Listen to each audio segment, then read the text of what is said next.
Hello, can you hear me? Okay. I'm going to make this very intimate, so I'm going to sit down, and we'll start off that way. Adrian, thank you very much for this opportunity. We had a few conversations prior to this panel getting together to kind of see how we can do this. So we are going to try to make this as intimate as just almost like just a conversation. But let me start. We're going to try to tell a little bit about our past, our history, how how we got here, what made us, run for office. So I'll begin that. So I've been in office now for 13 years. Actually, I'm on my 7th term as a state representative of the 24th district. I represent Little Village, and I live in Cicero, so it's half of Cicero, most of Berwyn, and I have a bit of Stickney, Riverside, and a good chunk of Brookfield. So very diverse. Originally, when I ran for office, I actually ran for this district that was newly created by the census. Malta fought very much for a Latino district to be created, and that's what the 24th district is. So I'm very proud, but it took a journey for me to get there. My story really started with me being very involved in the community. Cicero, I've been living there for about 35 years. But when I first moved from Cicero, I moved from Little Village. I actually grew up in Little Village. I moved to Cicero. And I found work in the school district, District 99. This is, this is going to tell my age, but it's okay. 1985 is when I started working for School District 99. And at that time, the district was experiencing an influx of Latino families coming into the area, which meant overcrowding of schools, which meant language barriers. So a significant amount of challenges to the district. I was hired actually because of speaking Spanish, and was put right in the front as actually the reception. That's where I started, as a receptionist at the administration building for Cicero. So I encountered firsthand many of the challenges families were having. And to have a friendly face and to have someone that looked like them, who can speak like them, it became, for me, a real eye-opener of really what it meant to be a public servant from that point. It was a real sort of eye-opener for me, that just with a translation, how far that would go for families. They just would give you the world. They were so grateful. So a long story short, that's where it kind of started. I worked for the school district for 17 years. I was a single mom at the time when I first started. I met my husband there at the school district. And from there, really, it's 3 children right now. I'm married. But I really got a chance to, through the school district, get to know folks, get to know people, and I really got to be recognized as someone to be at the forefront, to be able to help folks. So living in Cicero at that time was pretty interesting. There was a very large dissatisfaction of how the government was running in Cicero. And it was clear that there was quite a bit of exploitation in the community, in particular with our Latino families. So working at the school district, being involved in the community, sat in quite a few school boards at that time. It just involved me, kind of pulled me in. Believe me, I never, as a child, wanted to grow up to be a state representative. It just occurred. It happened. It was the moment. And I really, seeing folks and just some minimal help, the world to them, it just was, for me, a way of giving back to my community to be helpful, and it just engaged me. So that's where it started. So exploitation is happening, families are coming in, can you help, can you help, can you speak on my behalf? And so that is where the voice began. And so when the opportunity came to run for office, this is where I saw the chance to be speaking on behalf of a voice that was really not being heard. So threw my hat in when the seat was open. However, at that time, you know, Cicero had a pretty checkered reputation on how they handle things. So it didn't take me once, it didn't take me twice. It was until the third time I finally got into office. But it wasn't without a lot of perseverance, and I just wouldn't give up. And just sort of the passion and my community is what inspired me to continue working hard and getting into office. But through that experience, I did get to meet, at that time he was running for Lieutenant Governor Pat Quinn, Lieutenant Governor Pat Quinn, who then became governor. So that gave me an edge. He took me on to his team. That was very helpful finally to get into office. So even though I didn't make it into office right away, I was able to have an experience through the Lieutenant Governor's office that really, you know, you think that would prepare me, but it's not until you get into office that you really get to really see what comes your way. With that, I think I'm just going to leave, but that is my story, and now I'm 13 years in. So, anybody want to share now? Thank you. Do you want to? Okay. My name is Elizabeth Ojeda Jimenez. I am my profession. I'm a third grade English language teacher. How did I begin into politics? I live in Berwyn. I came to the United States as a 10-year-old, undocumented. Grew up in Pilsen. From Pilsen, moved to Little Village, and then eventually to Humboldt Park when I got married. Then I moved to Berwyn 20 years ago. And my children were, my oldest one was in third grade. And I was working in the north side of Chicago. So I was working in the private sector, and it was taking me too far to go pick up my children and so forth. So eventually, I decided to look for a position in the school district in Berwyn, South School District 100. So they offered me a teaching assistant position, and right away, because it was going to help me be with my children, I said yes. At that time, we were probably about 11% Latino population in the district. And I saw the need of Spanish-speaking teachers. During that time, I went in to be a receptionist as well. So I was a receptionist for 3 years. During that time, I went back to school, got my teaching degree, and I started working as a second grade bilingual teacher in Persian school, which is on 37 then East Avenue. Same as Lisa, I was able to see the need that the community had, the injustices that many of our Latino families were getting from our administration. They would come to me as for help, for translation, for support, and then I would go, okay, let's go to the office, I'll go with you. And the way they were treated, I knew that something that needed to be done. I knew that as an employee, it was going to be difficult for me to step up, and I tried, nothing worked. Being involved in the PTA during the time that my kids were growing up, I knew that eventually maybe school board members made the decision. So I'm like, oh, why not run for that? And so 5 years into teaching second grade, I finally decided I think it's time for me to do something, and not just, because otherwise I'm just watching and allowing it to happen.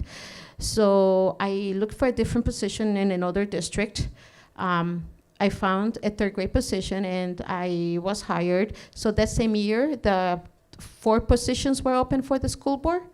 And I'm like, oh, it's good. It's a good timing. It's telling me that I should run. At that time, I didn't know how much politics was going to be involved. That is just a PTA volunteer kind of position. I learned the rough way that it was very political.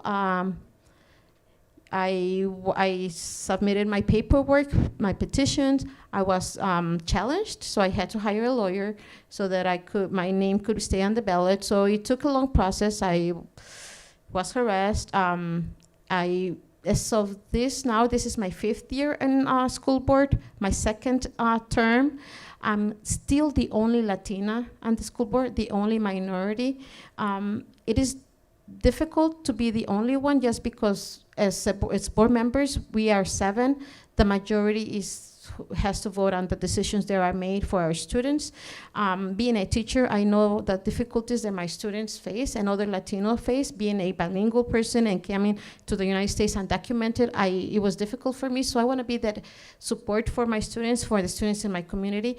I grew up one of the reasons that I love being a school board member is because I still get involved with the students that I taught in 2nd grade. I still see them. They invite me to their graduations, and they actually were the ones that helped me on my first election. They knocked on doors with me. They were 8th graders, 9th freshmen. They were the ones knocking on doors with me, and I think that was one of the reasons that I got elected, even after the current mayor was running a campaign against me. So that helped me, but this is my 5th year on the school board. So good evening, everybody. I'm State Representative Selena Villanueva, and my story is similar but very different. So I was actually appointed to my position about a year ago. And so I'm very upfront. I've always been political, I think from a very young age. And I don't mean in the sense of political that I knew that I wanted to run for office or wanted to be an elected official. Political in the sense that issues really mattered to me. And that I knew that issues that I saw of being a student that was deemed gifted got me into doors that other people, particularly my friends that weren't deemed gifted, weren't allowed into. And those sort of the haves and have-nots was always something for me that was very blatant and always a problem. I was lucky that I had parents, Mexican immigrant parents that came to this country that were very much upfront about these issues. They didn't really hide stuff from us. And so, we would have these conversations and talk about things. And my dad, even with his 6th grade education, is still probably one of the smartest people that I know because he is a seeker of knowledge. He intakes information, and I realize that I get it from him, that I'm constantly seeking information, which makes me a great trivia partner. So if anybody wants to do some trivia, I'm awesome at that. But I'm an organizer. That's what I see myself within the Latino caucus, and then also within Little Village. But that's what I was. That's what I was doing. I was an immigrant rights organizer before I was appointed. I still think that I am.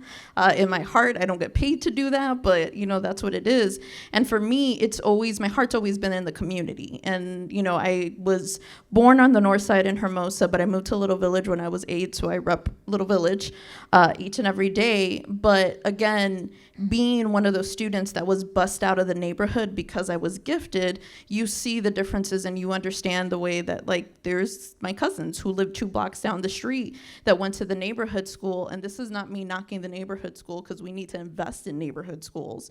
But seeing the difference in the quality of education that they received as opposed to the quality of education that I received. And so that was constantly in the back of my mind, that when I went to start working at 14 at a nonprofit on the Southwest side, because my mother was working in nonprofits at the time and has been doing so for close to 25 years, when I was working with young people, being a young person and seeing, again, the effects of what lack of resources do to our young people directly. When I had students younger than me that I was mentoring and tutoring and I was losing them to the streets or, other issues, that was impactful, and it really led me to be political, and even more so political, and again, not in the sense of running for office, but being political about the issues that impact our people and our community. So this is what I've been like. I live my eulogy every single day, in the sense that, what do I want people to think about me when I die? And I want people to actually say, you know what, Selena made a difference, and she made me feel like I could be myself and be my true self, and that for me is enough. And I try to strive to that every day, even if it doesn't always work. And, you know, it was kind of that situation that happened. And part of it is, I blame Alma for this too. And Aaron Ortiz, who's one of my colleagues in the State House. And I also totally blame Chuy, Congressman Chuy Garcia, by the way. Because when Alma and Aaron decided to run for office, Alma for Cook County Commissioner and Aaron Ortiz, they set off something that we knew was coming for a very long time. That our community, Latino, Latinx, Latina community, is young, is powerful, and is hugely, hugely ready to take these roles and make it their own. And because of their win, it kind of shifted the winds on the southwest side of the city of Chicago. And so it just happened to be that an alderman in the southwest side decided to retire, and my predecessor was appointed into his position, another young Latina, and it left the vacancy open. I also blame it on Mike Rodriguez, Alderman Mike Rodriguez back there. Totally your fault. But, you know, I submitted my resume, I threw my hat in the ring, and I think for me the biggest thing was, and Chuy told me this, and this is why I blame it on him, he basically like laid it on me and was like, if not you, then who? And it was kind of like, damn, how do I reply to that? So I knew Alma really well. We had worked together, and I knew Lisa before because I wasn't unfamiliar to Springfield. You know, I did a lot of advocacy work. We worked with Lisa a lot on immigrant-related bills to help make Illinois this welcoming state that it is for immigrant communities. And, you know, when I had a conversation with myself deep down inside, it was like, yes, this is scary. I don't know what I'm gonna do when everyone knows all my business. Because that was my biggest fear, was all the lack of privacy that I was going to have. But also, you know, what are they gonna say about me and my family? Like, they're gonna call me a deadbeat because I have student loans up the wazoo. You know, they're gonna talk about my family. You know, they're gonna bring up all of these horrible things, that I don't own my home, you know, that all of these other stuff. And I had a conversation with a friend of mine, and she was like, Selena, but you realize everyone else is going through that too. And that was the moment for me that I was just like, I need to do this. Like, I really, really want this, but I really need to do this because other people have to hear these stories and see themselves in the people that are in these positions. So that's why I talk about mental health the way that I do so upfront, because if we don't talk about these issues, if we as the leaders, the quote unquote leaders of in these positions don't talk about the issues that people are really struggling through, then who is? So that's a little bit of my story. Thank you. So, buenas tardes. Hi, everyone. My name is Alma Naya. I'm a Cook County Commissioner of the 7th District, which primarily represents the southwest side of Chicago. It's the biggest Latino and the most immigrant in the whole county, which is, the county is actually the second biggest county in the whole United States. So I feel quite honored to be in this position. I stand as the only Latina on the Cook County board. We have so many Latinos in Cook County. Yet we only have two Latino districts and only one Latina. We hadn't had a Latina in over 25 years. And I stand here also as the first only previously undocumented person to hold office at the county level. And I am so proud to be here with so many wonderful women and so many friends and other leaders who are here present. My childhood was at first not, and now looking back, it was not normal, but as a kid, you think everything is normal. I came with my parents at the age of 6. I was born in Guadalajara, Jalisco, Mexico. Santa Patia, and go Chivas. And we came, the kids, both my parents and my younger brother, and came like every other family for a better life, better education. We lived in the southeast side of Chicago most of our life. And as I grew up and, afterwards my mom she had my 2 younger siblings, my life really shifted. And it shifted in a way that was very impactful. My home became very violent. There was a lot of domestic violence. We were undocumented, and as a preteen, I was starting to learn to figure out what that meant and how that was going to impact me. The fact that I wouldn't be able to have a license, I wouldn't be able to vote, and I was trying to grasp my head around that. And the fact that so many things that I was noticing in my home were just not as normal as I thought they were. My youngest sibling, one of my youngest sibling was diagnosed with epilepsy. My younger brother had he had a learning disability. And as I started realizing all of this, the situation at home started becoming more violent, more aggressive, to the point where it was something that was eating me up every day. Didn't know how to react to it.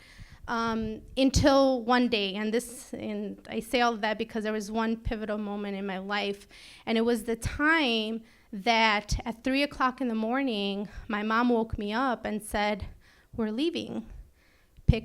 Get your sisters," they were babies at the time, get that sack of clothes, because she had been washing all day. I didn't know what it was. Usually it was once a week, but she had things, and she's like, "We're leaving." And I'm like, it's 3 o'clock in the morning. What's going on? And I remember picking up my sister and walking away and looking back at the home that I had been living with, basically since I had come to the United States, and really realizing that this was the last time I was going to be there. And a lot of times, we had previously left the home quite often. They usually say that you leave a violent situation 7 times before you actually leave the person. But I knew that this time was different. I could tell in my mom that this time was different. And what came ahead was not easy. It was living in hotels, a mixture of living in cars, a mixture of my mom dropping off my brother in one high school, dropping me off a different high school, a lot of fast food, and created this sense of I didn't know where I belonged, and my only safety net was my home. My school. That was my home at the end of the day. And my mom would encourage me to stay in extracurricular activities because it meant longer, times that she didn't have to drive us around doing nothing. So it was a very tough situation. And at that point, I was trying to figure out, how do I help my mom? How do I get her the resources because I was the oldest. As the oldest, I have baby brothers and sisters. What do I do? And I always had that sense of emptiness, of how helpless I felt and how I couldn't get my mom what she needed. And I always felt like there needs to be something I can do. So I would get involved with non-for-profit organizations. I became involved with Mujeres Latinas en Acción, which specifically deals with domestic violence and sexual abuse survivors. And I began to get involved with, I started working with now Congressman Chuy Garcia. I would get involved in different things. And the faces that would come to the doors, the people that you would help, it transforms you. And it transforms you in a way that you can't do anything but do that. And because I always kept thinking, how can I get my brother who has a learning disability, how can I help him? And I would see young kids, and it's like, that's my brother. My sister who has epilepsy, and I would see people that had similar things. Oh, that's my sister. My mom who had to survive so much. And when the opportunity came to run for office, and I doubted myself just for the reasons that Selena highlighted. Oh man, what do I have in my past? What are they gonna bring up? I'm young, I'm not married, I don't have kids, I'm not the ideal person to be in this position. But when I finally decided, and people were asking me, well, what is your bio? And I kept saying like, oh, I don't know, as undocumented. And it was, to me, the way that I saw it, it was so perfect for the community that I was serving, because I had lived experiences and nobody else would be able to bring to the table. And it was something that transformed me in the way that I thought, and the reason why I'm so passionate about making sure that we reach out to community people for elected positions, for people that have the lived experiences. Because we hear this about career politicians all the time, and it's true. These people are disconnected. They don't know the struggles. They don't know what you have to face day to day. They don't know the disinvestment and how that impacts families. So it was very crucial that now, when I decided to run and run on a slate with 3 other people, electing the first Latina judge in a sub-circuit, electing Aaron Ortiz, a congressman, and myself, that this was the time we were going to transform Chicago, and we were going to tell people, presente, we're here, and we're going to fight for our resources, and we're going to fight for what is owed to us for such a long time, and the disinvestment that we've been seeing. So that was really crucial and at the forefront every time that I was running, and every time that I wanted to cry because I was so frustrated and running in such a tough race. Those are the things that kept me grounded and making it reassuring me that this is the position I was supposed to be. And just like Representative Hernandez mentioned, it wasn't something that I was seeking. It just happened. And we have to be open to those opportunities and be able to have that dialogue and be able to jump in, because yes, everybody is going through the same thing, and we need more people that know how it's like to be in elected positions and to be at every level of elected positions. To be a judge, to be in the school boards, to be in the state at the city level. And it's so important that we all make sure that we highlight and we help women that are trying to get into office, because it's just as much tough as it is being a white woman. It's like 10 times harder being a Latina, and we have to recognize that, and we need to make sure that we're uplifting our Latina women and that we're making sure that we're empowering them in every way. So thank you for the opportunity to be here. Wow. I'm honored to be on stage.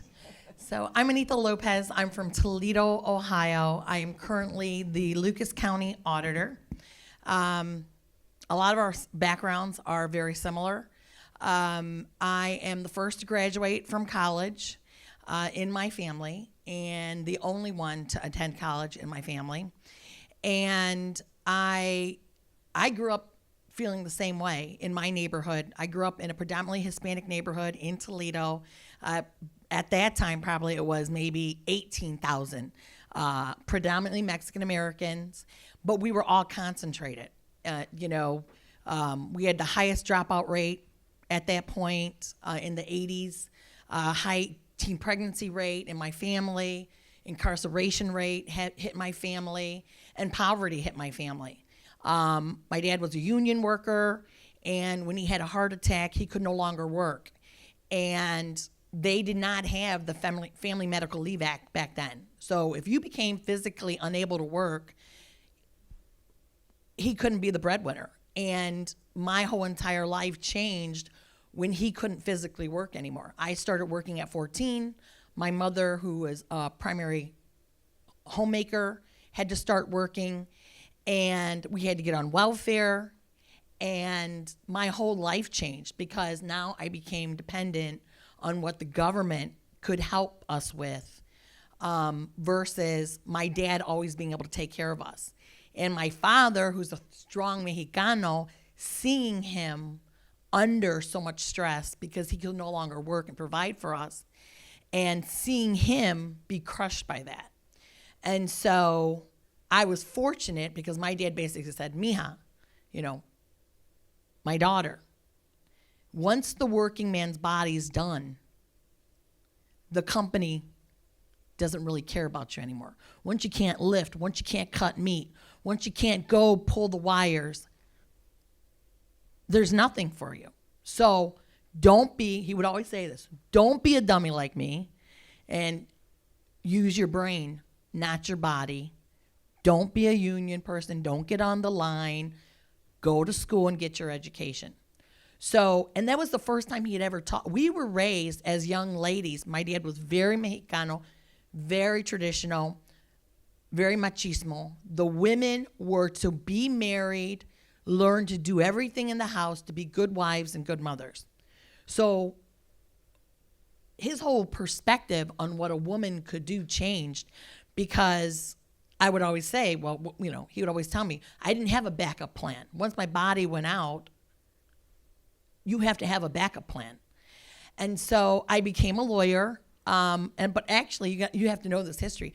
I was very much like, why am I the only Latino in my class at the University of Toledo? Why, when I look around, there's more people I know getting pregnant, addicted to drugs, becoming alcoholics, and getting incarcerated than going to college? Why aren't we getting the message to do something different and not to be working for the company, but become the boss, become the CEO? So I became president of the Latino Student Association at the University of Toledo. And my advisor said, you need to go to the United States Hispanic Leadership Conference in Chicago. So as a sophomore, I came here when Dr. Andrade was really young. And I was really young, and I didn't have gray hair. And I finally said, it's just not me that sees that we can do more. And I fell in love with the people who were speaking. They were like, do it. We've got to change things. You have to run or become wealthy to have a say in how this government decides the future of Latinos.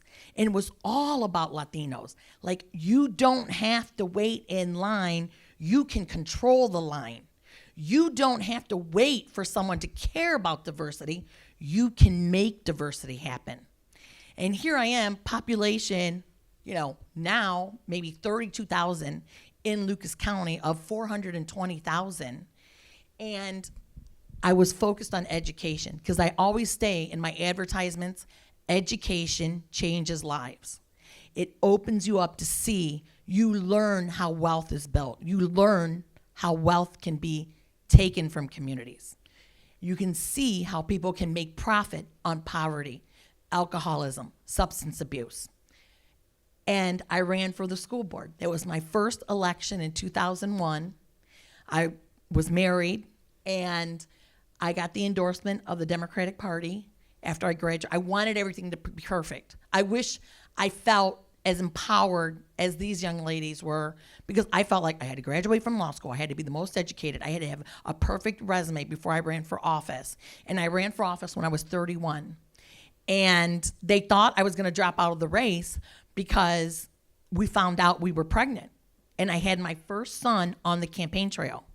And I said to them, if my mom and dad could work the fields and my mother could work until she was like 7 months pregnant, picking tomatoes to provide extra for us, running for office as a lawyer is nothing. Because our people were migrant workers. Our people came to Ohio working the fields. And if they could do that, then me running for office is nothing. So I got elected. I had my baby June 29th, and I was elected November 2nd on my dad's birthday. And then, again, I was then asked by the mayor of the city of Toledo to become the director of purchasing and affirmative action for the city of Toledo. And an incumbent decided to retire, and then they asked me to consider running for, which is the comparable here, the recorder of deeds. So I became the first female and first Latina in the history of Ohio to become elected county-wide.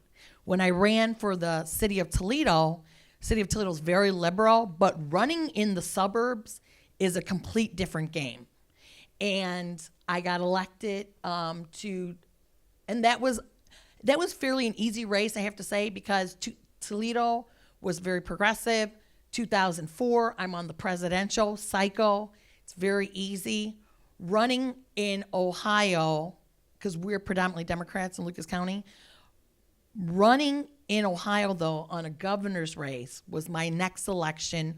In Ohio, the fiscal officer for the entire county is elected, the county auditor, and that's what I currently am now. And everything I thought was perfect on my resume and my background, they researched. I was so like, I'm so sorry, Mom and Dad. You know, I had student loans. They attacked me for having student loans. They attacked me for not having the highest credit score rating. And I said the same thing. You're right. I'm just like everyone else. I have a home. They put it in the paper. She owes $300,000 in debt. Well, my home alone, the mortgage for it was half of that, if not more of it. Student loan, my student loans, and then, you know, car payment, anything they put down, like she is not qualified to be over millions of dollars and the checks and balances for the county. And I had ran against an incumbent. The office was held for 30 years by my opposing party. And I really don't care at this point what party you run for. Just don't forget where you came from if you're Latino, okay? Don't forget, okay? But, so we won, and we beat a 13-year incumbent. And then I became the first female elected fiscal officer in the entire county, and the first and Latina. And you know, I'm very blessed. None of them was as difficult as the auditor's race, and this is not my stopping, you know, place. I tell people now, you know, I want to work for a president of the United States one day. I want to be the brains behind the president. I'll make the tough decisions. Not this president, though. All right, well. All right, well. Well, he needs to be out. Oh, no, not this Trump. No, Yeah. sorry. I thought you were saying when you're president. President. I was like, all right, all right. You have more brains probably than me, but I like the way you're thinking. But again, I have to tell you, this is why now that I'm an elected official, and I was telling Alma, I said, there's nothing like it when I met the Purdue intern, and I'm trying to convince her to come to Ohio maybe to do an internship, to say, I don't have to ask anyone for permission. I don't have to lobby to get a majority vote. If you're gonna run to be the boss. If I wanna give my union employees a 5% raise because I know how to work and manage my budget, if I want to give maternity leave to men and women, I don't have to beg, I don't have to broker deals, because believe me, there's a lot of brokering deals to try to get the majority to do the right thing. And being the boss is unbelievable, because when Latinos come in the door now, there is a bilingual person at the county. When Latinos come in and don't understand their taxes, we just don't stay in our office. We now go to every community, African American, Hispanic, the rich, the poor. It does not matter, because I never wanted anyone to be treated the way my parents were treated when they lost their income, because they made us ashamed to be poor. And no one in this country should be afraid or ashamed to be poor and striving and to want more. And that's really what made me become who I am and want to run for office and not practice law anymore, because you can sue people. But if the government did their job right and we elected people who cared and wanted to treat everyone equally, then we wouldn't have to sue as much. We could do the right thing right from the beginning. So thank you very much.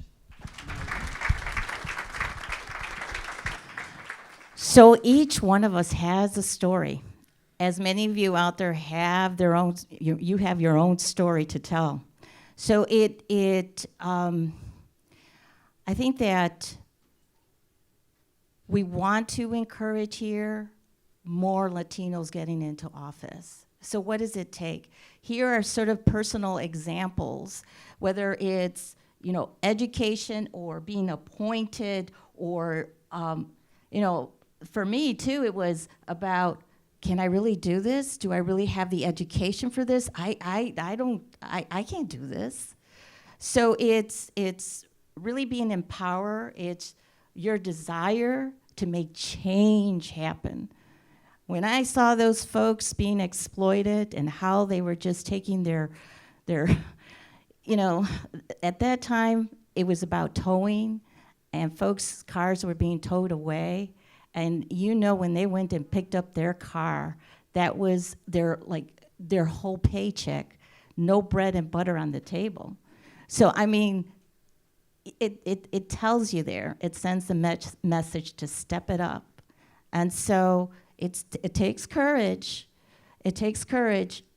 But if you have the desire, and you see that there is support behind you, we got to try. Never look as a single defeat as the final defeat. That's a lesson learned. I'm going to ask some of our guests here about how they have navigated the system before or now. You want to tell us about how are we working through the systems right now? Does anybody want to start and share? You're looking at me, so. You smiled. This is funny because before events like this, I actually think about potential questions that I get asked. Also, because it comes up in conversation. Being a woman in politics is hard. It's not, part of it is like the strategy behind winning a campaign. And mind you, in one of my other hats is a campaign manager, like I've managed campaigns. But being a woman in politics is hard because people think that that's somehow, and by people, I'm putting men on blast, that somehow that's a negative, that we're too emotional, we're too much of anything, and that's somehow like not good, except it's the opposite. Like Adrian didn't say it, even though I told him to say it. Like, I wish that government looked like this, like all Latina or like all women, because I think we'd get a lot more done. Also, because I brought up, our Republican colleagues in the House that tend to be men, that tend to be very racist. And I tend to be the one that gets in their faces.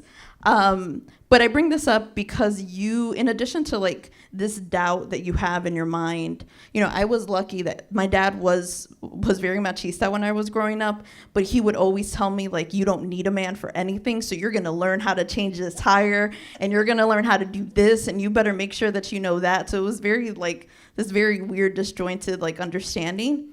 But because of that, and because of my mom kind of always being like, well, you have what it takes, like I had a very healthy self-esteem, so that, when it came to seeking this courage, it was more so like an internal thing of me getting over myself to be able to say, okay, I'm gonna do this, I'm gonna do this. But here's the thing. I've dealt with sexual harassment. I've dealt with, senior campaign people literally propositioning me. I've dealt with intimidation over yard signs. I've dealt with people speaking down to me because of the color of my skin or because they assume that I don't know as much as I know. And let me tell you something. Nobody knows Latino communities, Latino, Latina, Latinx communities better than us. So anybody that's trying to tell you that we don't know who we are or how to talk to our people have no clue what the hell they're talking about. And I've had that. And I still have that. Like, I have people who mansplain all the time where, like, I have to stop people and say, no, pause. Because you don't know what you're talking about. I have to deal, and we have to deal with, and this happens in the House when we're in Springfield where, I got to second guess and make sure that I have my ID on me because the security will stop us and not let us through and make us go through the metal detectors if we don't have our IDs because they don't go out of their way to actually see and learn our faces, even though They see us all the time when we're there. But again, because I'm on the younger side of being, a legislator, I'm Latina, so it's really easy to kind of be like, oh, are you staff? And it's just like, no, my ID says state representative, So there's a lot of like bigger, deeper seated issues that you got to deal with constantly. And I think for me, I'm very much a fighter. Like, I'm very sassy. She's a fighter. Also, because I will talk back to people on the floor as well. I don't curse on the floor. I curse a lot in life, but I don't curse on the floor. But like, I had a bill earlier this year that I passed, which was a bill that would break or basically prevent local law enforcement and state law enforcement from entering into certain contracts with ICE. And I had this brawl with another representative, a white male representative from the other side, who called immigrants rapists and murderers literally on the floor and said, why do we have to do this? And again, I'm from Little Village, so in Little Village, we handle things very differently when you try to call us out. Stop shaking your head, Mike, it's true. And so it took everything in me to not like jump across like the other side of the aisle and like throw down. But it's this other world that we're living in and experiencing, and also with this responsibility of knowing that like my actions, while they're my own, are also the actions of my community. Like, this is a responsibility that I have. So in addition to all the other BS that everything like you have to deal with in order to even get to this point and to be involved in this, you deal with this reality of people who look at you and hate you and make it very well known that they hate everything that you stand for. And it is in my view, our responsibility to fight back with every tool that we have to ensure that not only are our voices heard, that there are more of us, and that we change the world, because there's going to be and there is less of them than there is of us. So it's hard in so many respects, but it's also one of these things where it's just like, if we're not the people, and again, I don't just mean as like the people up on this stage, but if we are not the people that are actively fighting back against these issues, against these larger, deeper-seated issues, then who is?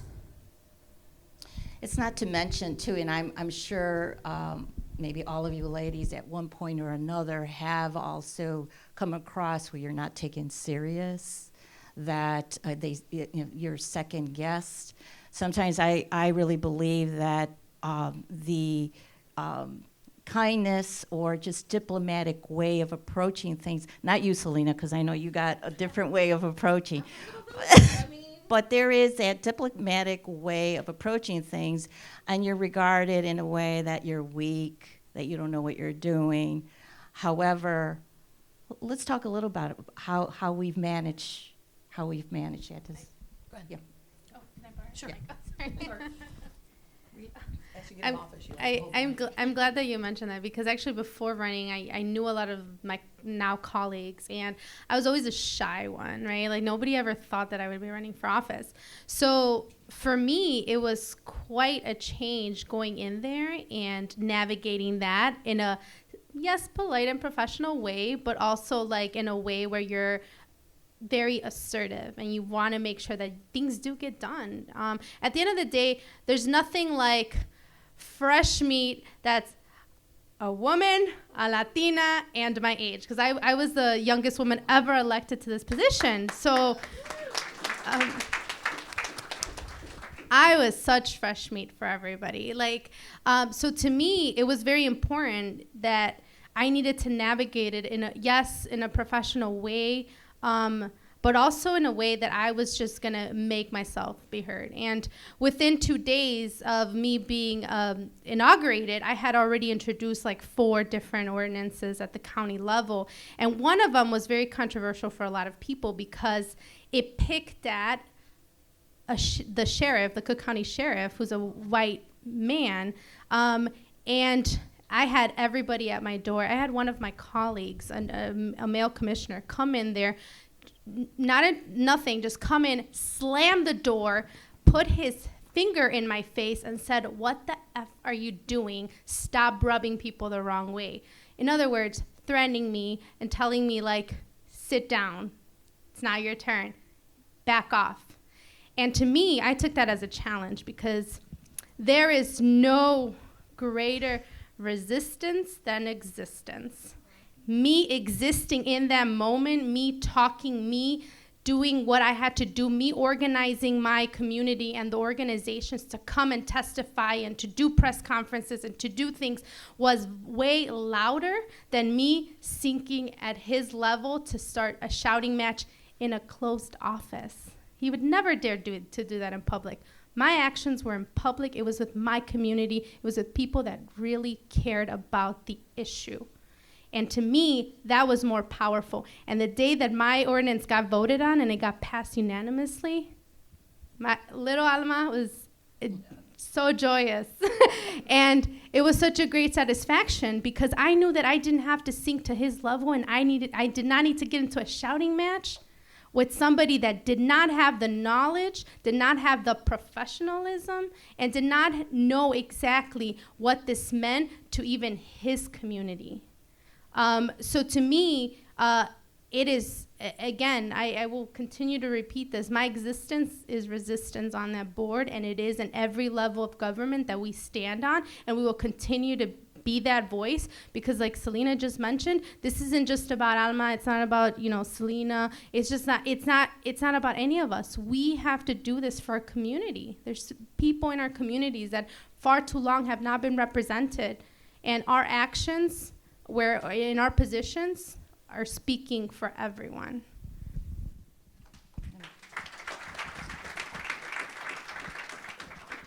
And it's so different, like when you're from Ohio and there's not a lot of Latinos. I mean, so for me, when I was on the school board, everyone was like, "Oh yes, it's really a good idea, Hispanics, the education dropout rate. Yeah, we're all behind you." Then I became recorder, and they didn't really see me in a position of power. You're just processing deeds, boop, boop. I had a staff of 12 people underneath me. It wasn't that large. When I became auditor, and if somebody was purchasing something that they shouldn't have purchased, and I had to tell the other elected official, you don't get to go to Hawaii and try to pay for all your family's dinners on the taxpayer's budget, my whole relationship with my party peers changed because they expected me to just go along. And I finally realized why people are like, "Oh, she shouldn't run for auditor because she's actually going to do her job right. And, maybe you should wait," because I was thinking about running for auditor. They're like, "Well, are you sure you're ready to handle this? Or you think you're capable of handling it?" And being a woman also, there were times where behind closed doors, people did try to intimidate me and threaten me. Unfortunately, I grew up in the old South End, which is a little bit like the Village, it sounds like. And I'm like, look, the worst you can do to me, is try to beat me up, and then I'm going to send you to prison. So I'm not intimidated easily by violence because if you survived growing up in the South End and you didn't get your butt kicked at least once, you did pretty good.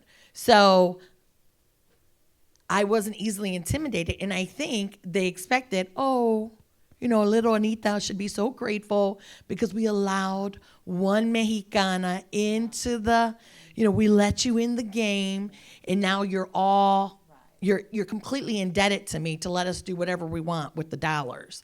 And so, what I was really disappointed in sometimes is that the women who had made it before me into elected office, some of them have still not learned to exercise their power, their voice independently. They still live under that hierarchy of the men in power. And that's one thing my dad said, like, you shouldn't be afraid of anything. The worst thing I tell them you could ever do to me is make me poor again. And I already survived that. So I have my law degree. I can go practice law. So I'm doing this to make a difference. But it's tough. You know, we have everyone knows the labor community. It's predominantly men. You know, when I was 37 when I got elected to this position. You know, a lot of the women, nothing against short hair, but a lot of the women start cutting their hair short. They start trying to blend in. They start, you know, not necessarily saying Anita, or, you know, they don't want to be known as the woman.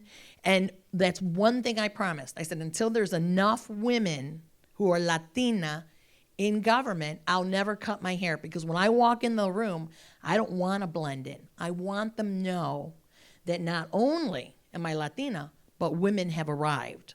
And we can be powerful, we can be influential, and we're not scared to exercise our power. And I've had those multiple experiences. Unfortunately, I do talk like a trucker sometimes behind closed doors, and I have no problem telling them where to stick it. I won't do that since there's a video camera in the room. But no, and that's great that you didn't do that. I admire you for that. Unfortunately, I couldn't resist telling them. So, because I felt like I needed to let them know, hey, I can talk like you, I can walk like you, and I'm as powerful as you. So just get out of my office and let me be. So. Go ahead. So I just want to emphasize on something. So we talked a little bit of, you know, speaking out, you know, the, you know, sort of the not taking, being taken serious. But part of that navigating of how we work things, I admire you, Elizabeth, being the only one sitting in that school board, and you know, you have your way of speaking out on behalf, especially of those kids of our community, even though when you're a single voice. But the point here, and you can talk further about this, that you may be alone, but that's the voice that's being heard, it's being noticed, and how long you've been in office because of that. So what I'm trying to say is, you know, you may have a bill that's going to take 12 years, but you keep at it and at it and at it. This is a way of breaking or working this system because you don't give up. But I don't know how you do it, but you share that story with us, Elizabeth. So Lisa mentioned how do we navigate the system, and I think as immigrants, many of us do not know how to navigate any systems, especially the educational system. For many of our parents, they don't. I know my parents didn't. I don't remember them going to teacher-parent conferences. I don't think they even went to my high school graduation. So we have to learn to use it and help others, so that we hold their hand. If it's needed, we need to hold their hand so they could be able to go through, and it'll be easier for them. I'm still crying from your stories, yes, because I also was very submissive. I grew up with a macho father. We're coming from Michoacan, Mexico, so we were like very macho. I was not allowed to go to college. So when I graduated high school, I came to my parents really excited. I applied for college, and I was accepted in whatever universities, and they were like, "You are not going," and I'm like, "But I want to go." And they said, "No, you're not going. You have to go to work in a factory just like your siblings, so you could help us with whatever we need to pay our bills." I didn't tell them, and they don't know yet, that I signed their papers, I signed their signatures, and the date that I needed to leave to college, I had a suitcase ready, and I said, "I'm leaving." And they're like, "Where are you going?" I go, "I'm going to college." And they were like, "No, you're not." And I go, "Yes, I am." And I left. I took the bus. I used to live in Little Village. Took the bus to the 26th Street to Greyhound to Northern Illinois. So I didn't come back for a year. So I didn't come back for a year because my parents were not talking to me. But but I needed to navigate the system for myself. I'm the only one in my household that I graduated from college. My oldest daughter is the only grandchild that graduated college, and my daughter is now a senior, but in college. However, if we don't know how to navigate the systems and we don't know how to help our youngsters and the young Latinos or young minorities or persons of color navigate the systems, how are they going to learn? It was very difficult for me. I don't want anyone to suffer or to go through the same issues that I went through. I remember walking from Northern, I don't know if anybody knows Northern Illinois, but the bus, Greyhound bus, would stop in a city. It wasn't a Sunday. And my thought was, I'll take a taxi from there to the towers. There are no taxis on Sunday. So I remember carrying that luggage, I don't know how many miles, to the towers. And yes, it was tough. However, it taught me that nothing was going to stop me to whatever I needed. However, later on, I got married. I met my husband in Northern. He was a domestic abuser. And so I grew up during my younger years, very submissive. Whatever he said, we did. I did that. Then my daughters were growing up. I didn't want them to grow up the way I was living. And I had to navigate a different system of being a single. How do I manage being a single person? How do I manage putting my kids through college by myself? And that's when I went back to school to become a teacher. And during that time, I was going to Latinas Mujeres en Acción for support. And that's when I was getting ready without letting him know that I was getting ready for a divorce. Once I did, I'm like, okay, if I know a lot of the parents the parents of the students that I was teaching, they were going through many similar situations at home. So I was the one helping them because I didn't want them to go with my students. I didn't want them to go through what my children had gone through. I didn't want the moms to go through what I went through without any help and support. And there was no organization around there that was helping them. So I was putting things together for them, and that's how I started knowing that I needed to do something else and help. So when it came out for me to run for office, the main reason that I remember is they say, I'm like, I think this is something that I should do. I remember a parent coming, her child was not in my class anymore, but she came and asked me, Miss Jimenez, I need, my daughter didn't get the application for summer school, and summer school is gonna start pretty soon, and she didn't go, and I go, oh, let's go to the office, let's go and ask for one, right? I thought it would be easy. You could just give him one. No, at that time, assistant principal said, "Oh no, it was already mailed. Yeah, she doesn't have any mail. Oh well, I don't know. We don't give him anymore." And I said, "But why not? Summer school is not there yet. She obviously needs it because I had her, so I know she needs the support." It's like no, and that's when I decided, like, okay, if I cannot do anything as a teacher, maybe I could do something as a school board. So that's when I decided to run. I remember.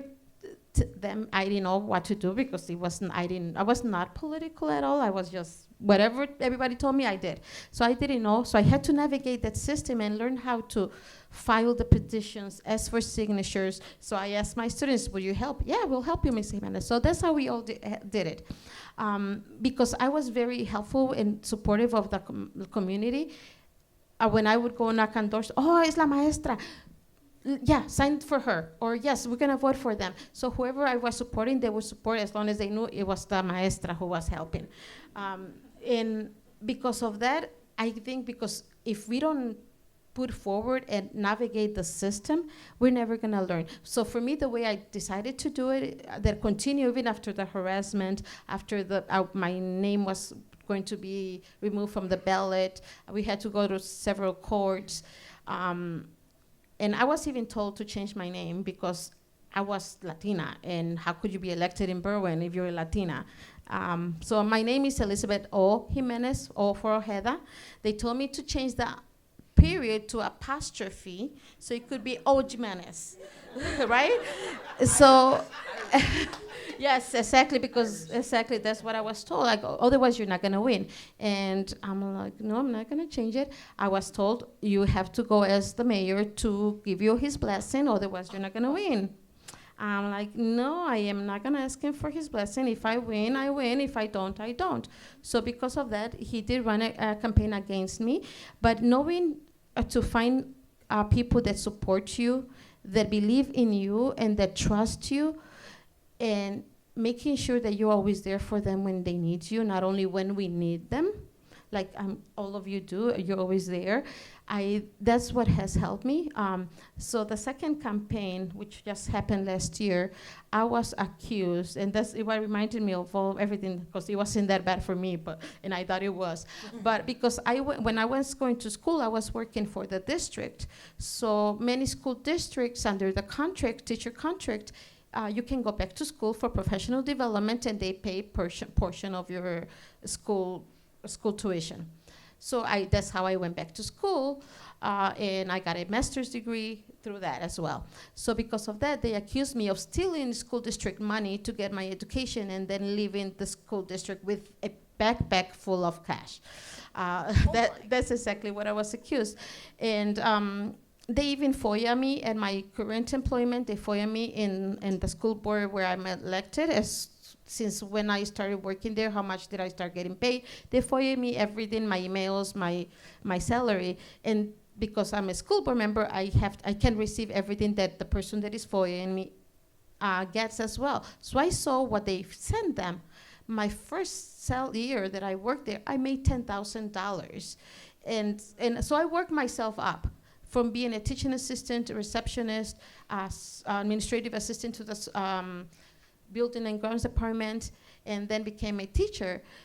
Of course, I didn't start making the same amount of salary as any teacher. I had to work myself up. So they were accusing me because of that, and then because I left. I don't think I still know, I can say that I know how to navigate the entire political system. However, I think learning and getting support, it helps. And to me, it's also to open the doors for many Latinas and Latinos to see if she's doing it, and why can we do it?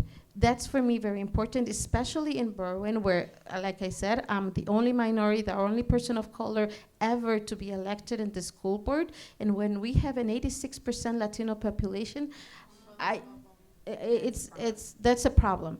And even as administrations, we have, I want to say 8% Latino staff members and 92% white when the student population is so high. So for me, that is not, there's a problem.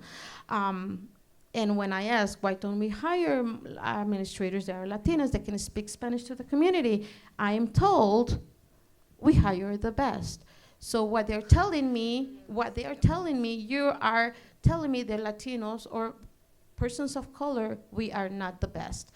And I think for me, I actually consider not running the second time because I thought, again, 4 more years of trying to do things and fighting the status quo. So I did it just because even if I'm not making change as much as I wish now, at least I am giving them something to think about, something to work, and there's something that I think we need to continue with, maybe even just professional development within the school district on being cultural bias, because other than that, we are always going to never be the best. And I think that's where we have to be. We have to put ourselves on the table and learning how to navigate the system. It's difficult, but it's doable. Thank you, thank you. So this is a great segue to really open it up to you thinking about, for those who are thinking to run for office. I hope this has inspired you that when there is a will, there is a way. Each one of us has given you a story and how we've navigated through to get where we're at. It can be done. Unfortunately, I am told that we have run out of time. So, okay, 3 minutes. Okay, so what I'm going to ask, we want to really see some sort of action out of this. I'm going to ask all of you here, does everybody know at least one elected official within the area that they live in?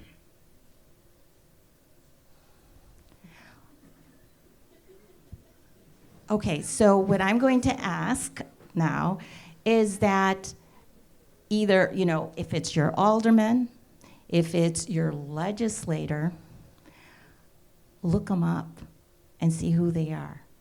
Participate. Reach out to them. Right now, more than ever, it is extremely important that we get involved with the census. You're hearing it already. Latinos need to be counted. It is essential. The word is out. Get involved, but what better way than to reach out to your elected and find out if they are very involved in getting the census count, that there is movement. We have, if anything, if there's going to be one population that is going to be most affected by the census, it's the Latino population. So we can start in that kind of sort of action. Find out who your elected are, reach out to them, check to see if they're working on the census, because after the census, it's redistricting. And so many of you have heard that if we don't get the census right, if that count doesn't get as accurate as possible, we lose. We lose congressional districts, which means our elected are lessened. And so this all matters. This all connects. It all aligns. Census, redistricting, voting. Okay, so do your due diligence here. Reach out to your elected. Check and see if they're working on the census. Get involved. If you're interested in office, get involved. That's where it starts, in a campaign. Okay. My friends, anything else to add? Ask for money. Don't be afraid to ask for money. No. 2, when you do run, we're all, I'm sure, we're all available to take those calls. You can Google us. It's not that hard to find us. It is hard being the first, but it's worth it all. So, and you're gonna get punched in the stomach, you're gonna be criticized, but once you're in that position of power, you just realize how many lives you can impact, and that's really what it's about. So don't be afraid. So I can't reiterate enough what Lisa just said. Not only do we lose congressional seats, but we're looking at the Latino districts. We're looking at, can we get a new Latino district, right? And for far too long, because there has been the separation and there hasn't been a full and complete count, we've been losing out a lot on representation. So it starts there. It really, really does start there. The money that is coming in, when we're talking about the lack of resources that our communities had, the lack of funding for schools or roads or bridges, Medicare, it really starts with the census. It's directly impacting the types of funding, the type of representation. That is, I almost see it. It's like your vote, right? It's like your presente. Like, I'm here. This is in Illinois. It's $1,400 per year per person, which means over 10 years, because you use this information for 10 years. That's $14,000 we lose out by not counting one person. So your community, for every person that's not counted, is going to lose $14,000 per person, which is like huge. We need to just make sure that we're counted. All right, I'm going to go through a list. If you're not registered to vote and you're eligible to get registered to vote, do it, because our lives are on the line. And you might say, oh, I'm not political, I don't really care about these things. You're here, so obviously you are. But if you care about the schools in your neighborhood, you care about the resources coming into your neighborhood, if you care about the potholes in front of your house in the street, or the potholes that you have to hit when you're driving around in the city or in the suburbs or wherever you're at, you're political, you care. So get involved. And that doesn't necessarily just mean voting, because obviously we do have undocumented population and people who are legal permanent residents. The census is regardless of status. That's everybody.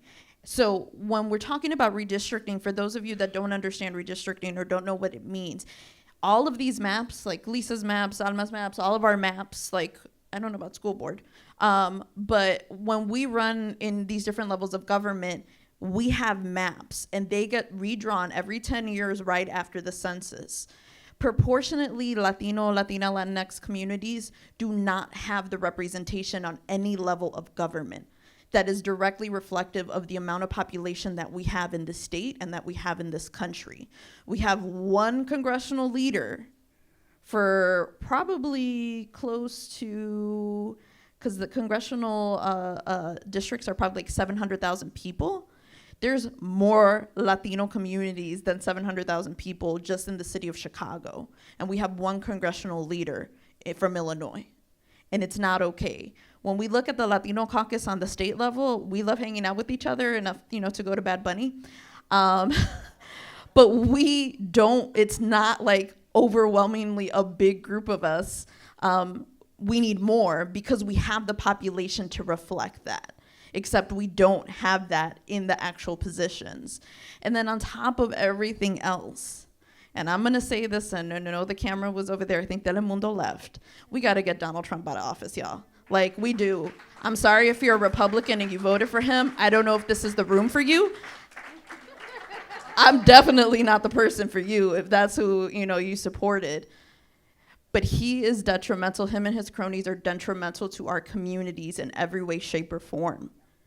I represent, along with Lisa, Little Village.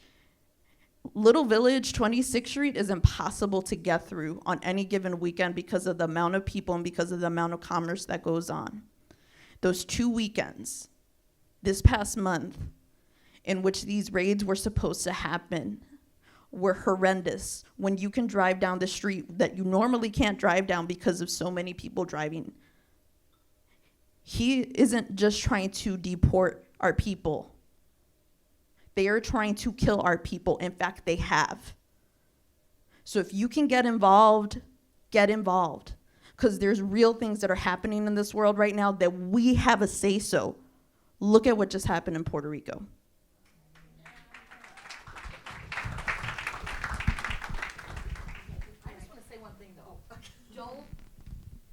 Because I'm from Ohio. Look, I couldn't wait for redistricting. I couldn't wait for Latinos to have their own district. You can't, if you're not from Illinois, or you can't wait. It could take years before we finally get the numbers represented in the consensus. You got to do it now. So, and I tell people, this is why I run for executive positions, because when you're in charge, then you're going to make sure it gets done right to count us. You're going to spend the money. You're going to make the decisions to hire additional people. We don't have to beg anymore. We can put the dollars where we want them. So I remind people, if I can win countywide in a population of only around 30,000 Latinos in my county, that means you can definitely do it now in these areas. There's no reason why we can't sweep. And I want to be part of that. I want to put my money into that. I want to raise millions to make that happen. And I know how to do it. Because if I can do it in Liberty, Ohio, then I know I can do it here. So don't wait. I definitely will help. And we all will too. So I just want to make sure you realize that.